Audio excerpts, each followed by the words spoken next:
સાયલામાં એસઓજીએ ગેરકાયદેસર ગાંજાનું વાવેતર ઝડપ્યું।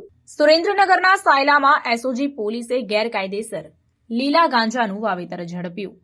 સુરેન્દ્રનગર પોલીસની વિશેષ ઓપરેશન ગ્રુપે સાયલા તાલુકામાં ગેરકાયદેસર લીલા ગાંજાનું વાવેતર ઝડપી પાડ્યું છે। જણાવી દઉં કે બાતમીના આધારે એસઓજીએ ગંગાજળ ગામના રહેણાંક મકાનમાં દરોડા પાડ્યા, જ્યાં મકાનના ફળિયામાં ગેરકાયદેસર ગાંજાનું વાવેતર કરવામાં આવ્યું હતું। દરોડામાં મોટી માત્રામાં લીલા ગાંજાના છોડ જપ્ત કરવામાં આવ્યા હતા। પોલીસે મકાનના માલિકને ધરપકડ કરી છે, જે ગેરકાયદેસર ગાંજાના વાવેતર અને વિતરણમાં સંડોવાયેલ હોવાનું શંકા છે। જપ્ત કરાયેલા છોડને વધુ તપાસ માટે મોકલવામાં આવ્યા છે અને આરોપીની પૂછપરછ ચાલી રહી છે। આ ઓપરેશન સુરેન્દ્રનગર પોલીસના ગેરકાયદેસર ડ્રગ પ્રવૃત્તિઓ સામેના સતત પ્રયાસોને હાઇલાઇટ કરે છે। એસઓજીએ આ પ્રકારની પ્રવૃત્તિઓ પર નજર રાખી અને તોડવા માટે સક્રિય રીતે કામ કરી રહી છે, જેથી સમુદાયની સુરક્ષા અને સુખાકારી સુનિશ્ચિત કરી શકાય।